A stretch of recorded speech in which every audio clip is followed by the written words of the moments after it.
저희 인공위성과 우주산업의 기술과 동향이라는 주제로 나사 스페이스의 이정규 본부장님이 귀한 발걸음을 해주셨습니다. 질의응답 시간도 함께 이어지니까 강연 청하도록 하겠습니다. 박수 부탁드리겠습니다. 네, 안녕하세요. 저는 나라 스페이스의 이정규라고 합니다. 네, 오늘 이런 귀한 자리에 초청해 주셔가지고 이렇게 간단하게 강연을 할 수 있게 돼서 영광이고요. 제가 이제 설명드릴 내용들은 사실은 2차 전지와 관계가 없을 수도 있지만 이제 그냥 가벼운 마음으로 우주 산업에서 어떤 일이 진행이 되고 있고 그 다음에 여기서 어떤 약간의 인사이트를 얻어 가셨으면 해서 자료를 준비했습니다. 그래서 책자 보시면 저희가 한 발표 자료가 한 130장 정도 되거든요. 그래서 40분 만에 전부 다 설명드리기는 어려울 것 같은데 실제 준비한 자는 170장이에요. 그래가지고 최대한 빠르게 이렇게 빠른 호흡으로 넘어갈 테니까 넘어가시면서 내용을 봐주시면 될 것 같고요. 그리고 중간에 질문이 있으시거나 있으시면 저에게 말씀해 주시면 최대한 아는 선에서 열심히 대답해 보겠습니다. 네, 저희 회사는 이제 2015년에 설립돼서 약 한 10년 정도 된 회사고요. 그래서 민간 투자를 받아서 위성을 개발하고 있는 회사입니다. 그래서 민간 투자는 335억 투자를 받았고요. 현재 내년에 사실 삼성증권이랑 지금 기업 공개를 준비하고 있습니다. 그래서 저희 현재 인력은 60명이고요. 저희가 부산에 내려올 때 인력은 약 한 12명이었는데 현재 60명까지 이제 빠르게 증가를 하였고 대부분 이제 R&D를 많이 수행하고 있기 때문에 석박사급이 한 60% 이상 되어 있습니다. 그래서 저희는 이제 위성을 활용해서 어떤 어플리케이션을 사용하는 그런 이제 회사라고 볼 수 있고요. 그래서 저희가 이제 위성을 제작하고 운영하면서 얻은 데이터를 활용하는 그런 이제 회사라고 볼 수 있습니다. 그래서 저희가 2022년에 누리호에 들어갔던 이런 이제 성능 검증 위성이라는 위성이 있는데 여기 위성에 들어가는 어떤 이렇게 초소형 위성들이 발사될 때 이런 동영상들을 저희가 이제 찍었던 모듈을 만들었었고요. 그래서 나사에서 저희 회사에 대한 이런 구성품이 인증받은 이런 구성품이 존재하고 있고 그다음에 그 다누리에서 들어가 있는 과학 탑재체도 저희 회사 직원들이 만들었었는데 그 외에도 이제 달 착륙선에 들어가는 과학 탑재체도 이제 만들었었고요. 그 외에 현재 지금 사실 부산에서 저희 회사를 이렇게 좀 많이 신경 써주시고 인큐베이팅을 할 수 있어가지고 현재 지금 뭐 국가 다양한 기관의 한 12개의 위성을 지금 현재 동시에 만들고 있습니다. 그래서 뭐 국방과학연구소라든지 애트리, 그다음에 항우연 천문연, 그다음에 이런 이제 다양한 민간 기업의 위성들도 저희가 현재 제작해서 개발을 하고 있습니다. 그래서 그 외에도 저희가 이제 그 우주 기업 중엔 최초로 이제 삼성전자와 이렇게 MOU를 맺어서 삼성전자에 사용하는 그런 메모리 탑재체를 우주에서 실증하는 사업들을 수행을 하고 있습니다. 그래서 이런 이제 우주라는 거는 저희가 보통 얘기할 때 어떤 이제 새로운 공간이라고 생각이 들었고 이런 새로운 공간은 사실 기회의 땅이 되겠습니다. 그래서 이런 공간이 예전에 이런 이제 보시게 되면 정화의 원정대, 그다음에 그 이런 콜럼버스가 후추를 찾아가지고 인도에 가게 됐는데 이런 것처럼 새로운 어떤 목적을 위해서 뭔가 원하는 곳을 위해서 이런 원정대들이 많이 이제 가게 되었죠. 근데 실제로 발견한 것들은 이런 목적을 위해서 발견했는데 실제로는 다른 것들을 막 발견했었습니다. 예를 들어서 정화 원정대는 아프리카에서 기린을 발견했었고 그다음에 콜럼버스는 아메리카 대륙을 발견했고 그다음에 그 마젤란 아문센 같은 경우에 결국에 이제 그 남극점에 가길 원했지만 남극에 다량의 석유가 매장돼 있던 걸 확인할 수 있었죠. 그러니까 실제로 저희가 원하는 것을 목적으로 갔지만 막상 거기 가서 보면 새로운 것들이 있다는 거죠. 그래서 멀리서 보게 되면 조금 더 이제 가까이 있지 말고 시야를 조금 더 멀리서 보게 되면 이런 새로운 것들이 보이게 됩니다. 그러니까 이런 유적지 같은 것도 잘 아시겠지만 페루에 있는 유적지인데 돌무더기가 쌓여 있어서 실제로 보지 못했지만 한 1900년도 초에 비행기를 띄워서 이 지역에 지나가다 보니까 이런 이제 모양들이 발견이 되었던 거죠. 근데 그런 것들은 이미 이제 3세기 기원전 3세기 때 만들었던 건데 거의 한 2000년이 지나서 이런 형상들이 발견이 되었습니다. 그러니까 시야를 넓게 보게 되면 다른 것들이 보인다는 거죠. 이 두 개의 영상은 사실 인공위성으로 최초로 찍은 지구의 모습이 이런 형상이에요.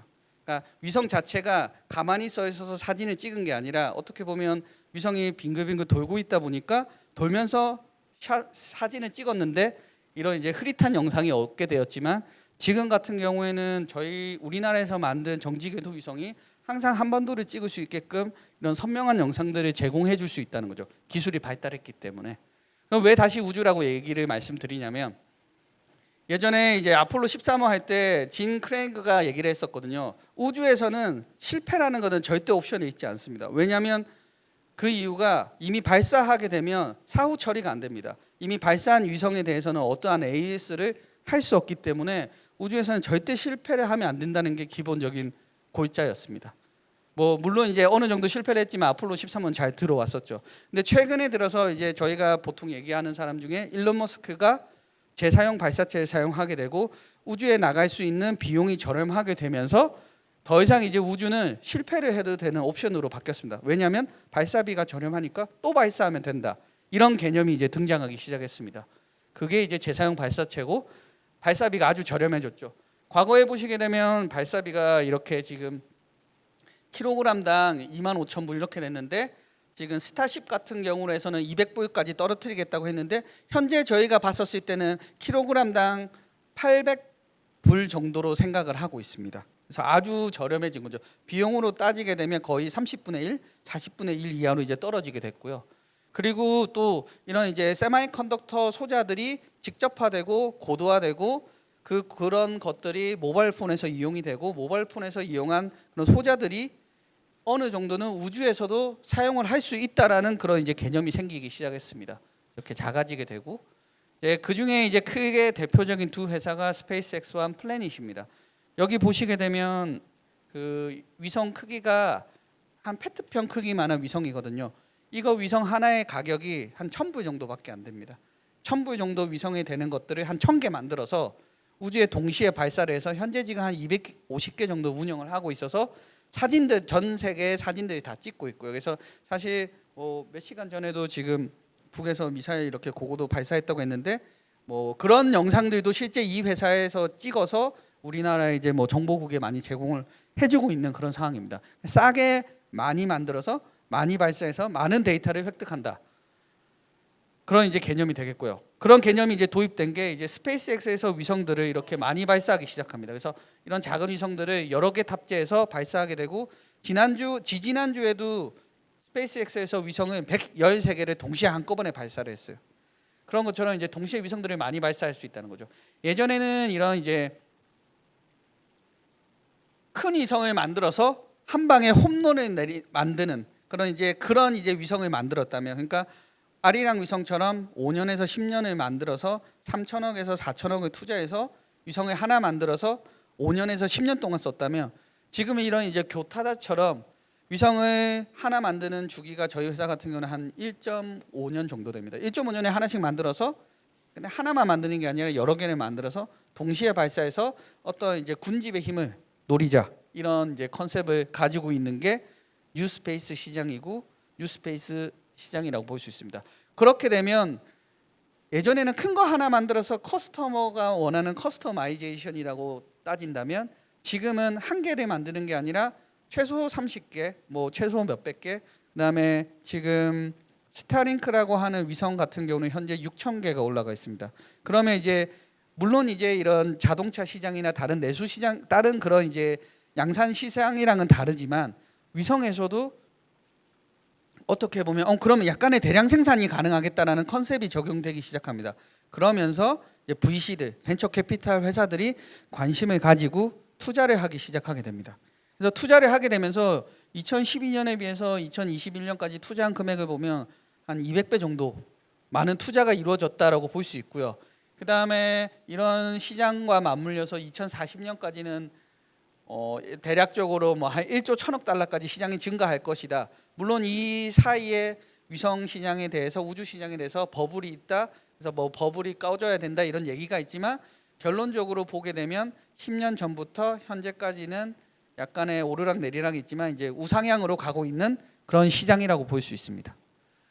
또 여기 보시면 지금 이제 21년 자료긴 한데 우주 관련된 회사만 수천 개가 있습니다. 그래서 제가 이번 달 초에도 이런 우주 관련된 학회 같은 데 다녀왔었는데 보통 저희 가면 한 5,000명 정도 오게 되거든요. 근데 제가 한 10몇 년 전에 학생 때 갔었을 때 500명이었어요.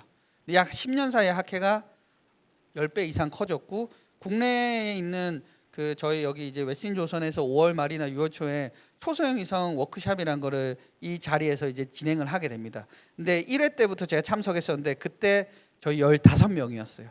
근데 이번에는 한 800명까지 많이 증가를 했거든요. 그러니까 시장이 커지고 있다. 그래서 이런 글로벌 리딩 기업들이 위성을 개발을 하고 있고 투자를 받아서 회사가 규모가 이제 큰 회사들이 많다고 볼 수 있고요. 그래서 그런 이유는 다시 말씀드리지만 양산의 개념이 도입이 되기 시작했고 자동차의 최초의 양산의 개념은 포드 T입니다. 이런 것처럼 여기 보시는 게 스타링크라는 위성이 이 위성 각각 하나예요. 위성 각각 하나를 이런 식으로 일렬로 쌓은 다음에 우주에 가서 동시에 60개, 80개, 100개를 한꺼번에 우주 공간에 뿌리게 되는 거죠. 그래서 인터넷 우리나라는 사실은 인터넷 음영 지역이 거의 없지만 이제 국토가 넓은 미국이나 뭐 러시아나 이런 그런 인프라가 깔리지 못한 지역에 상시 인터넷을 공급할 수 있는 그런 이제 시스템을 인프라를 이제 구축하게 되는 거죠. 그의 이제 라이벌인 원앱이라는 회사도 이런 식으로 위성이 약간 벌떼처럼 이렇게 넣어서 할 수 있게 되어 있고요. 이제 스타링크 2호기 같은 경우는 약간의 위성의 변화가 있어서 이런 식으로 쌓아서 이제 동시에 발사한다. 이 자료는 이제 작년 자료긴 한데 레오랩스라는 이제 우주에서 떠다니는 모든 물체를 감시하는 곳이 원래 미국의 노라드라는 이제 정보 기관이 있었는데 본인들 기관이 우주의 1cm 이상의 모든 떠다니는 것들을 감지하다가 이거를 민간 기업에게 양도를 했어요. 그래서 민간 기업에서 우주에 떠다니는 모든 물체들을 이렇게 감시를 하고 있어요. 실제로 이렇게 보시게 되면 엄청 많아 보이지만 1대1 스케일이 아니기 때문에 실제 우주 공간으로 하면 부딪힐 확률은 그렇게 높진 않아요. 1년에 한 3-4번? 그래도 많긴 하기 때문에 이 회사에서 그런 이제 비싼 위성 만드신 분들에게 구독 서비스를 하는 거죠. 지금 여기 우주 쓰레기가 부딪힐 것 같으니까 위로 가세요. 밑으로 내려가세요. 그러면서 한 달에 뭐 몇만 불씩 돈을 받고 있는 그런 이제 회사가 있습니다. 그래서 우리나라에서도 이렇게 관심을 뉴스페이스 가지기 시작을 해서 한 2-3년 전부터 신산업으로 이제 육성하기 시작을 했었고요. 그 이제 지자체 중에서는 이제 부산시와 부산 테크노파크가 최초라고 볼 수 있습니다. 우리나라에서도 이렇게 이제 뭐 이런 초소형 위성들을 많이 이제 만들기 시작하고 계획이 있습니다. 그래서 뭐 그 중에 이제 가장 유명한 게 그 국방과학 연구소 이제 발사체 같은 경우에는 누리호라든지 그다음에 국방과학 연구소의 고체 발사체, 그다음에 페리지와 이노스페이스라는 두 개의 이제 기업이 있습니다. 이노스페이스는 작년에 한번 실증을 해서 올 초에 기업 공개를 했고 페리지는 아직 실증된 게 없기 때문에 실증을 하려고 준비하고 있는 것으로 알고 있고요. 그 외에도 이제 사천에 있는 그 카이라든지 아니면 뭐 이런 이제 연구소에서나 아니면 이런 초소형 위성들을 뭐 기관, 대학, 그다음에 뭐 민간 기업에서도 많이 만들고 있습니다. 왜 초소형 위성이냐고 말씀을 드리면 사실 위성의 공간 큰 대형 위성들의 역할을 초소형 위성에서도 이렇게 작은 손바닥만하게 비슷하게 구현을 할 수 있고요. 그랬을 때 보통은 이런 큰 위성보다는 작은 위성에 포커싱을 둔다라고 말씀을 드릴 수 있겠습니다. 그래서 작년에 저희가 만들었던 이제 위성 중에 하나, 위성이 딱 전자레인지 크기 정도 된다고 보시면 돼요. 무게는 한 25kg 정도 됩니다. 그래서 작년에 이제 발사할 때 이제 가서 발사를 했었고요. 그래서 기능은 똑같고 이런 이제 저희 쪽에 따지면 이제 약간 초소형 위성의 아버지라고 하는 두 분이 있습니다. 아버지가 두 분이신데 밥 트위그 교수님이랑 그다음에 밥 트위그 교수님이랑 푸이그 교수님 두 분이서 학생들에게 교육할 목적으로 초소형 위성을 작게 만드셨어요. 그래서 만들어서 지금 운영을 하고 있고, 그리고 이 초소형 위성이 지금은 한 20년 정도 기술이 누적이 되면서 가장 멀리 간 위성이 여기 보이는 위성처럼 화성에 보낸 위성도 있습니다. 화성에 어떤 랜더를 떨어뜨려야 되는데 그 랜더가 내려갈 때 초소형 위성이 어떻게 보면 라우터 역할하듯이 중계기 역할을 한 그런 위성들도 있습니다. 이런 식으로 이제 활용을 할 수 있고요. 보통 이런 초소형 위성은 이렇게 작기 때문에 보통 요 정도 되는 위성의 뭐 가격이라고 하면 보통 많이 물어보시는데 한 10억에서 20억 이 정도 하는데 요 위성은 한 개에 250억짜리입니다. 조금 이제 깊은 우주로 가기, 딥스페이스로 가기 때문에 초소형 위성이지만 안에 들어가는 부품들은 전부 다 엄청 비싼 부품을 써가지고 그렇습니다. 이렇게 짜게 만드는 건 이제 아까 말씀드렸죠. 하나에 한 1,000만 원 정도 되는 위성을 수십 개 이렇게 스탁으로 쌓아뒀다가 보통은 위성 하나를 유지 보수하는 게 아니라 스탁을 많이 쌓아뒀다가 몇 개가 한 100개를 올렸는데 거기서 20개가 고장이 났어요. 그러면 24개를 더 올리는 것이 아니라 40개를 더 올리는 거죠. 그 중에서 20개가 동작하면 된다는 이제 개념이라고 생각을 하시면 됩니다. 그래서 여기 보시면 초소형 위성이 이렇게 하나씩, 영상이 조금 흐리긴 한데 우주에서 찍은 거라서 위성을 하나씩 이렇게 뿌리게 됩니다. 그래서 보통 위성이 발사할 때 그런 발사체에서 올라가게 되면 5초에 하나씩 떨어뜨리게 되거든요. 5초에 하나씩이면 엄청 가깝지 않냐라고 생각을 하는데, 발사체가 이동하는 속도가 1초에 7km를 가요. 그러면 5초 뒤면 35km이기 때문에 실제로는 많이 떨어져 있다, 생각보다. 그렇게 볼 수 있습니다. 그래서 이런 이제 초소형 위성들이 1kg부터 대략적으로 한 이 정도 되면 40kg까지 가능한데, 이런 것들이 이제 플랫폼이 많이 만들어졌고, 국내에서도 사실 2000년 초반부터 많이 만들기 시작했었어요.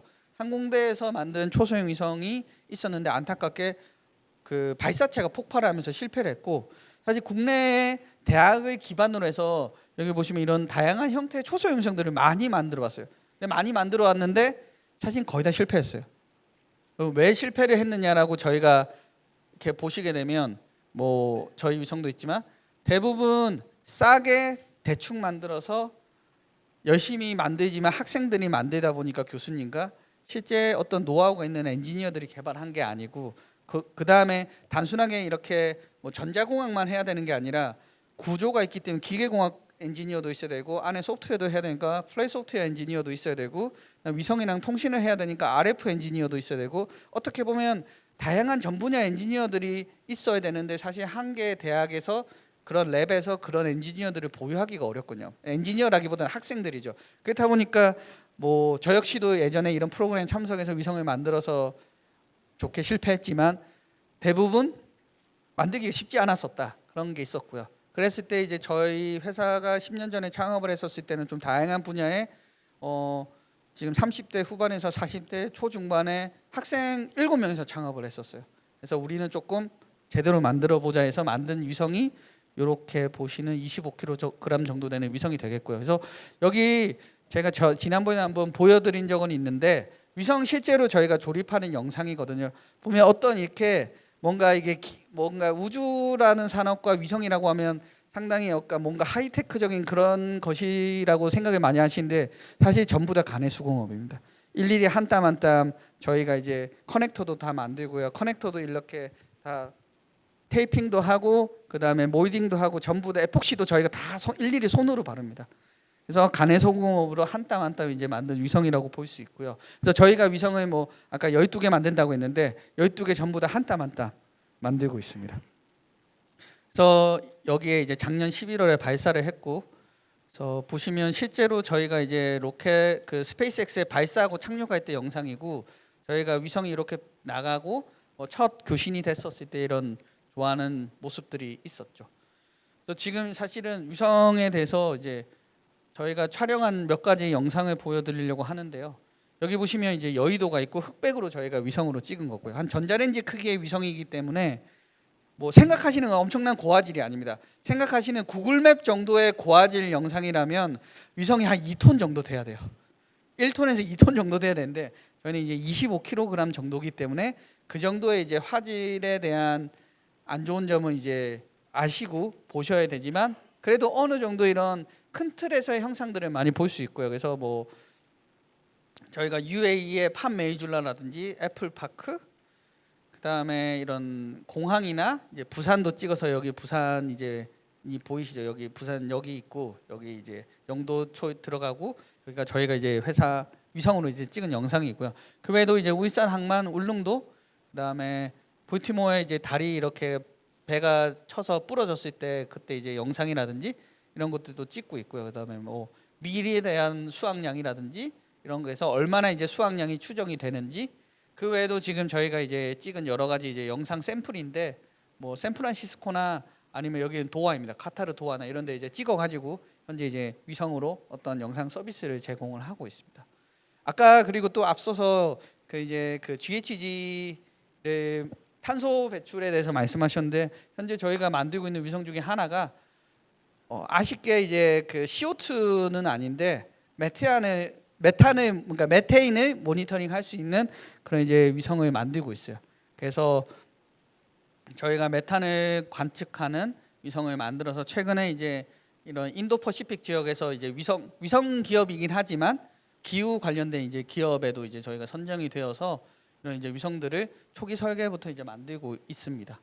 그래서 약간 조금 얘기를 돌려서 저희가 그 기본적인 이제 위성 설명을 조금 드리고 어떤 뉴스페이스 시장이라든지 그런 개념을 말씀을 드렸는데 사실은 위성에서 전원 부분이라고 하면 크게 세 가지밖에 없습니다. 그 중에 하나가 이제 PCDU라고 해서 파워 컨트롤 디스트리뷰션 유닛이라고 해서 어떻게 보면 이 PCDU라는 유닛은 태양 전지판에서 생산된 전력을 관리해서 2차 전지에 저장하고 위성이 필요한 전원들을 DC-DC 컨버팅을 해서 분배해 주는 그런 역할을 하는 위성이라고 볼 수 그런 이제 장치라고 볼 수 있습니다. 네. 그리고 위성의 크게 목적은 보통 크게 세 가지로 둘 수 있습니다. 지상을 촬영하는 광학 위성이냐, 레이더로 촬영하는 위성이냐, 아니면 위성에 통신을 할 수 있는 위성이냐, 이렇게 크게 적외도 위성은 세 가지를 둘 수 있고요. 이것들을 보게 됐을 때 전력 입장에서 보게 되면 순간적으로 전력이 필요한 거는 이 레이더 위성입니다. 레이더 위성 같은 경우는 한 순간적으로 한 2kW 정도, 물론 이제 지상에서 비교하면 작지만 2kW의 전력을 사용하게 되고 피크 커런트는 대략적으로 한 15kW에서 20kW급으로 이제 사용을 해서 지상으로 레이더를 쏩니다. 그러면 레이더에서 쏜 레이더가 반사된 것들을 신호로 해서 그거를 영상으로 이제 돌리는 위성이 되겠고요. 사 위성이라고 많이 얘기를 하고 있고요. 그다음에 통신 위성 같은 경우는 그렇게 이제 고출력의 전원이 필요하지는 않지만 지상이랑 계속 통신을 해야 되기 때문에 RF 신호를 받고 RF 신호를 다시 내보내려면 적당한 수준의 순간적인 전력이 계속 필요하고 광학 위성 같은 경우는 큰 전력이 필요가 없습니다. 그다음에 이제 상시 전력 같은 경우는 이런 이제 레이더 위성이라든지 광학 위성은 전 지역을 커버를 할 수 없기 때문에 특정 원하는 영역만 커버하게 됩니다. 예를 들어서 우리 지금 현재 한국에서 운영하고 있는 다목적 실용 위성 이제 아리랑 위성 5호 같은 경우는 한반도와 그다음에 우리나라 근처의 적성국을 많이 촬영을 하는 용도이기 때문에 실제로 하루면 1440분인데 1440분에서 1시간 이상 운영을 하지 않습니다. 그러면 짧은 시간에 고출력을 내고 그 외에는 대부분 위성이 충전하는 역할에 그런 이제 전원을 쓰게 되고요. 하지만 이런 이제 통신 위성 같은 경우는 전 지역을 커버리지 해야 되기 때문에 그런 어떻게 보면 배터리에 대해서 소모량이 충방전량이 이제 빠르게 많이 일어나는 그런 이제 배터리가 되겠습니다. 근데 실질적으로는 이제 크기로 따지게 되면 그 배터리 패키지의 크기는 이제 이런 이제 사 위성이 많이 필요하게 되고 레이더 위성이 그다음에 광학 위성은 그렇게 많이 필요하지는 않습니다. 그래서 보통 저희가 사용하는 배터리는 아직까지도 리튬 이온의 18650 배터리 셀을 여전히 쓰고 있습니다. 이게 아주 그런 배터리 캐파로 따졌을 때도 아주 저번에 와서 한번 설명을 들었었는데 너무 구식이라고 말씀하시더라고요. 근데 이런 거를 여전히 쓰는 이유가 뭐냐면 우주나 위성을 만드신 분들이 기본적으로 제일 보수적인 역할을 많이 하십니다. 왜냐하면 올라갔을 때 AS가 안 되고 가끔 이제 사람이 타는 경우도 있기 때문에 그렇기 때문에 여전히 그들이 해왔던 것만 하는 그런 이제 스페이스 헤리티지라고 하는 많은 단어를 쓰고 있습니다. 한국말로 우주 인증인데 그런 셀들만 사용하기 때문에 여전히 이런 셀들밖에 안 쓰는 거고요. 그렇게 보시게 될 수 있고 그다음에 여기 들어가는 이제 저희가 사용했던 셀에 하나 예시를 들고 왔습니다. 18650짜리 이제 4만페어짜리 셀을 사용을 하고 있고요. 그래서 8개를 패키징을 했고 여기 이제 어떤 회로가 있는데 실제로 보시게 되면 BMS도 아니고 단순하게 커런트랑 볼티지 메저먼트하고 온도 측정해서 우주 공간에서는 이제 영하로 떨어지는 경우가 많기 때문에 히터용으로 쓰는 그런 이제 조약한 수준의 BMS가 없는 이런 셀들이 현재 시장에서 제일 많이 쓰고 있는 셀이라고 보시면 되고 이 배터리가 1년에 보통 한 1000개 이상 팔리는 배터리입니다. 팩입니다. 그리고 이거를 운영하는 어떤 그런 PCDU라는 모듈이 있는데 실제로 이 모듈 같은 경우에도 정기적으로 연결이 되어 있지만 어떤 프로텍션이나 배터리 BMS가 제대로 되어 있지는 않습니다. 그래서 여기 보면 BMS도 없고 그다음에 또 문제가 뭐냐면 리크트 커런트가 많이 발생합니다. 그래서 저희가 실제로 작년 말부터 이 배터리를 한번 볼티지 측정을 해봤었거든요. 그래서 장기간 측정해봤었을 때 지금 저희가 8S1P를 쓰기 때문에 노미널 볼티지는 29.6이지만 한 30볼트에서 지금 볼티지로 계속 말씀을 드리는데 한 29볼트까지 엄청나게 빨리 떨어지게 됩니다. 빨리 떨어져 충전을 해도 한두 달 만에 거의 SOC가 한 20%, 10%, 한 달에 한 10%씩 이상 떨어지기 때문에 유지 관리가 상당히 좀 쉽지 않은 게 저희의 이제 약간의 애로 사항입니다.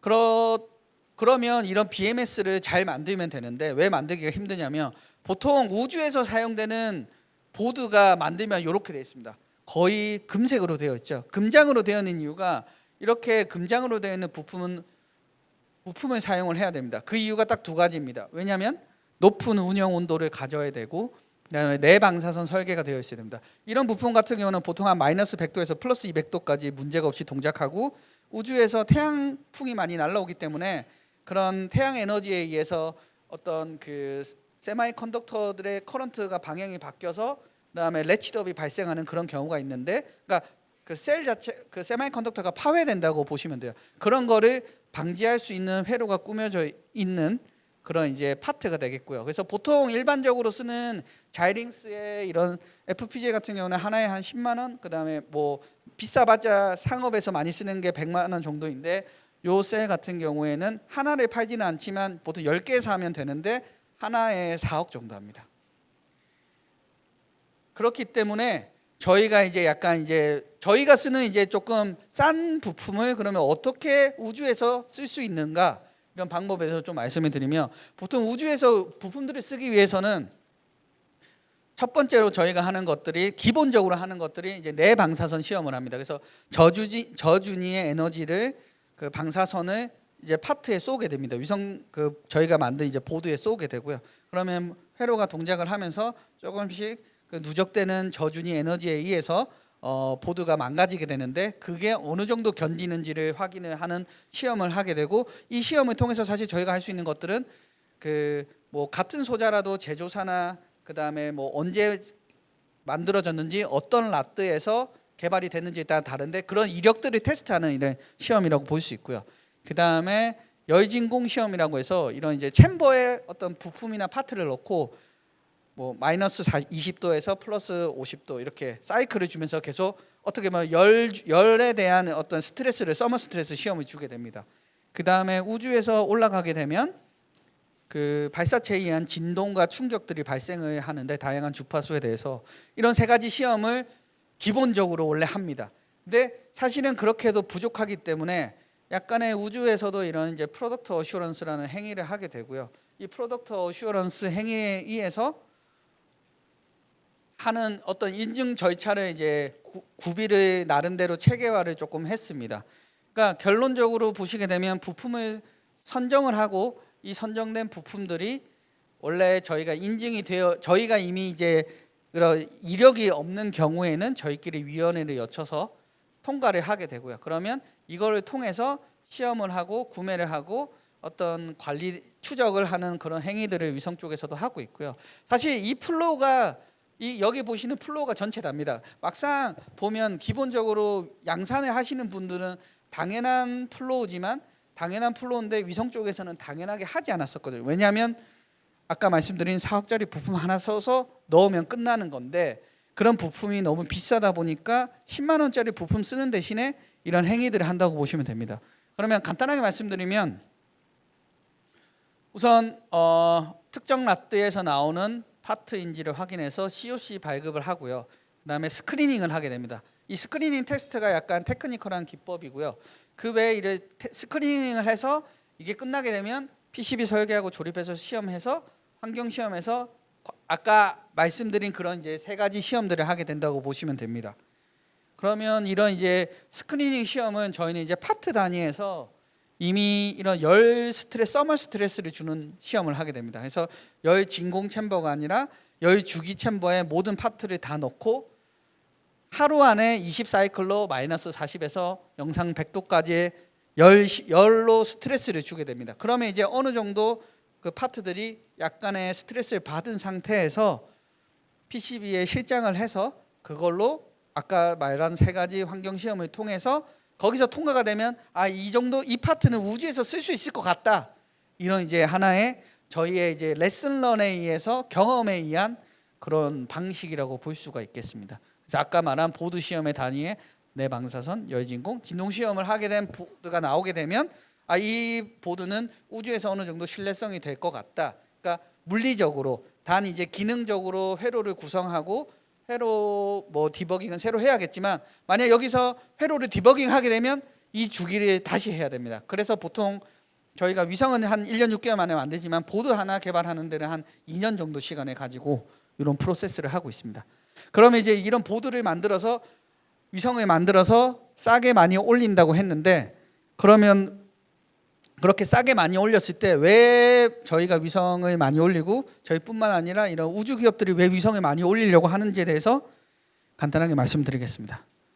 아까 말씀드린 이제 이 사진이 있죠. 근데 예전에는 저런 이제 조약한 사진들 용량이 작았는데 우주에서 플래닛이라는 아까 회사가 사진이 나오는 게 전 지구를 하루에 한 장씩 다 찍습니다. 근데 그 전 지구라는 게 이제 사람이 살지 않는 지역은 아닌데 사람이 사는 지역의 모든 사진에 하루에 한 장씩 찍고 있습니다. 그렇기 때문에 그런 생산되는 데이터량이 어마무시하다는 거죠. 이게 플래닛이 우리나라에 가장 유명해진 게 이제 북한에서 이제 미사일을 발사했는데 이 미사일 궤적을 우연치 않게 찍은 거예요. 그게 이제 가장 이제 유명해진 이제 사례가 되면서 많은 이제 그런 정보를 원하는 우리나라뿐만 아니라 이제 모든 나라들이 사실 이 회사의 영상을 사실 알게 모르게 다 사고 있고요. 그랬을 때 이런 회사를 기반으로 해서 다양한 회사들이 위성을 엄청 많이 올리고 있어요. 지금 블랙스카이도 60개, 셀룰로직도 지금 이거는 약간 과거 기준이긴 하지만 현재로서는 한 40개 정도 위성을 엄청 올리고 있어요. 그러니까 왜 그렇게 위성을 많이 올리더라도 같은 지역에 여러 회사들이 같이 찍을 수 있는 확률이 없어요. 왜냐하면 그렇기 때문에 각각 회사들이 전 지구를 매일 찍고 있고 예를 들어서 지금 부산에 방금 찍었다 하더라도 다른 위성이 지나가서 부산에 찍으면 지금 시간이 아니라 몇 시간 뒤일 수도 있고 아니면 몇 시간 전일 수도 있기 때문에 이런 영상들이 많고 또 이런 영상들을 찍을 수 있는 가장 파워풀한 게 국경에 제약이 없어요. 저희가 다른 나라를 찍어도 아무런 제약을 받지 않아요. 단 제약을 받는 거는 저희가 우리나라를 찍었을 때 그 영상을 배포하면 법적으로 문제가 되지만 저희가 다른 나라를 찍었을 때 영상을 판매하거나 다른 나라 위성이 우리나라를 찍은 거를 사오는 거는 문제가 되지 않아요. 약간 좀 법이 이상하긴 하지만 또 이런 국경에 제약이 없습니다. 그리고 넓은 지역들을 큰 지역 단위에서 찍을 수가 있어요. 이 영상 같은 경우는 재작년에 저희가 그 경상북도에 이제 산불이 났었을 때 찍었던 영상들인데요. 넓은 지역을 동시에 볼 수 있고 어떤 실물 경제 트렌드를 예측을 할 수 있고요. 그래서 저희 이런 다양한 위성들을 조합을 해서 어떤 원하는 데이터를 이제 가공하고 딥러닝 기법을 이용해서 필요한 정보만 얻는다는 거죠. 왜냐하면 사실은 저런 구글맵에 있는 영상을 봐봤자 사실 보고 싶은 자료가 아닐 수도 있거든요. 필요한 자료만 보길 원하기 때문에 이런 이제 다양한 사실 저화질 영상부터 고화질 영상까지 이렇게 많이 있고요. 이런 것들을 하기 위해서 영상을 이제 여러 가지를 소위 말해서 이제 섞는다라고 보시면 되죠. 영상이 저화질도 있고 고화질도 있는데 이것들을 섞어서 필요한 데이터를 이렇게 뽑아내는 이제 기법들을 하고 있고요. 그래서 저희가 하나 이제 샘플로 보여드릴 얘기가 이거 같은 경우는 이제 에펠타워를 찍었는데 에펠타워를 고화질 구글맵으로 보면 한 이 정도 보이는데 그러니까 약간 영상 기법을 하게 되면 이렇게 조금 더 자세하게 나올 수가 있거든요. 한 우주에서 10cm 물체를 감별할 수가 있으면 사람을 구별을 할 수가 있어요. 그래서 보통 그 다음에 이거 같은 경우는 이제 아리랑 위성 3호 영상인데 저희가 이제 이런 식으로 조금 더 화질 개선을 해가지고 정보들을 이제 제공을 해주고 있고요. 그래서 이렇게 차량 같은 경우도 25cm 정도 되면 AI로 돌렸을 때 차 종이 나올 수가 있어요. 물론 이제 번호판 식별되거나 이런 것들은 사실 아직 영화 같은 얘기고요. 하지만 이런 10cm 정도 되면 차량을 알 수가 있고 차량이 어떤 차량인지 알 수가 있습니다. 이런 저화질 영상 같은 경우도 이런 그 항구 같은데 이런 선박들에 대해서 컨테이너가 어느 정도 있는지도 확인을 할 수 있고 그 다음에 이런 이제 유료 저장 같은 것도 영상으로 이렇게 할 수가 있고요. 그랬을 때 이런 AI 기법을 통해 가지고 화질을 이렇게 개선하는 그런 행위들을 저희 회사도 지금 다양한 AI 샘플을 가지고 이렇게 학습 복습을 하고 있습니다. 이러면 이제 차 같은 경우가 조금 더 이제 뚜렷하게 같은 영상으로 하는 것들이 나올 수 있고요. 그리고 또 데이터 결합이라고 해서 오늘 찍고 한 달 뒤에 찍으면 중간에 한 달 동안 영상이 비게 되는데, 그러면 다른 회사 영상들을 여기 넣어서 매일매일 찍은 영상처럼 이렇게 합칠 수가 있어요. 그런 이제 영상 같은 것도 결합을 해서 구름도 제거해서 매일 영상이 있는 것처럼 이제 AI가 학습을 해가지고 영상을 제작을 한다든지, 또는 이제 이렇게 구름 같은 게 많이 찍히거든요. 그래서 이런 딥러닝 같은 걸로 구름도 날리거나 구름도 제거하고 그런 것들을 이제 많이 수행을 하고 있고요. 그 다음에 저희가 이런 결칙을 보상을 한 다음에 다른 이제 큰 위성 영상이랑 합쳐가지고 이런 것들을 이제 하고 있습니다. 그 다음에 사실 제일 관심 있는 것들이 이런 건데, 그 책에는 조금 보여드리기가 그래가지고 저희가 이제 여기 보시게 되면 동창리 발사장이에요. 북한의 동창리 발사장인데, 발사장에 어떤 행위가 발생하고 있는지를 시간 순서대로 해서 곧 발사할 수 있을 것 같다 보통 정보기관에서 미리 아시잖아요. 사실 이런 걸 기반으로 영상에서 우주에서 찍은 영상 이미지를 가지고 저기 어떤 물리적 현상이 변화가 있을 때 저런 거를 이제 추정을 할 수가 있습니다. 그때 뭐 이렇게 보게 되면 시계의 변화를 통해 가지고 또 건물이 지어지거나 그런 없었다가 건물이 지어지는 이런 것들을 볼 수가 있고요. 그 외에도 이런 것들을 저희가 뭐 이렇게 보면 발사대가 여기 세워졌는데, 발사대 세워져서 로켓이 있거나 이런 것들을 저희가 이제 뭐 분석한 이제 하나의 이제 샘플이라고 보여드릴 수가 있고요. 그 외에도 개성공단 같은 경우에 이렇게 실제 영상이랑 이런 영상들을 합쳐가지고 공장 가동률도 추정을 할 수가 있어요. 왜냐하면 공장이 가동하게 되면 그 지역이 이제 뜨거워지다 보니까 적외선으로 큰 위성으로 찍게 되면 공장의 변화율을 이런 식으로 알 수가 있거든요. 그래서 2016년에는 공장이 많이 가동됐는데 저희가 이제 관계가 끊어지면서 공장 가동률이 확 떨어진 걸로 알 수 있어요. 근데 이제 여전히 공장이 가동하고 있다는 말은 저희 공장을 무단으로 사용하고 있다는 증거가 되겠죠. 이런 식으로 이제 영상들도 쓸 수가 있고요. 그 다음에 뭐 이런 어떤 특정 지역에 대해서 이런 도시를 관리하기 위한 그런 자료로 쓸 수가 있고, 물 지역이나 그 다음에 이렇게 산림이 있거나 도시 지역이나 이런 것들을 확인을 할 수 있고, 그런 것들을 이제 이런 식으로 확인을 할 수가 있습니다. 그 외에도 이제 우크라이나에 이제 댐이 이제 파괴됐었을 때 뭐 6월 4일과 6월 6일 그래서 홍수가 발생했었을 때 어느 정도 홍수 발생하는지도 물리적으로 볼 수 있고, 그 양에 대해서 이렇게 추정을 할 수가 있고요. 마스킹을 해서. 그래서 어느 정도 피해가 됐는지 실제로 가서 측정하고 하면 이미, 그런데 시간과 많은 인프라가 소용이 되니까 찍은 사진을 가지고 AI를 학습해서 뭐 피해가 10이었는데 100으로 늘어났습니다. 이렇게 이제 분석한 자료를 드릴 수가 있고, 또 이 하마스 로켓 공격에 대해서도 어느 정도 이제 불이 나거나 이런 것들을 저희가 실제로 이렇게 불이 보이지가 않고요. 저희가 이렇게 어떻게 보면 리터칭을 해서 마스킹을 한 겁니다. 그 지역에 대해서 열 영상으로. 그 다음에 이런 전쟁에 통해 가지고 보게 되면 과거에는 이렇게 빌딩에 대한 이제 밀집도가 높았는데 이 점들이 많이 없어졌죠. 그래서 많이 빌딩이 파괴됐다, 그런 것들을 이제 간접적으로 확인을 할 수 있고요.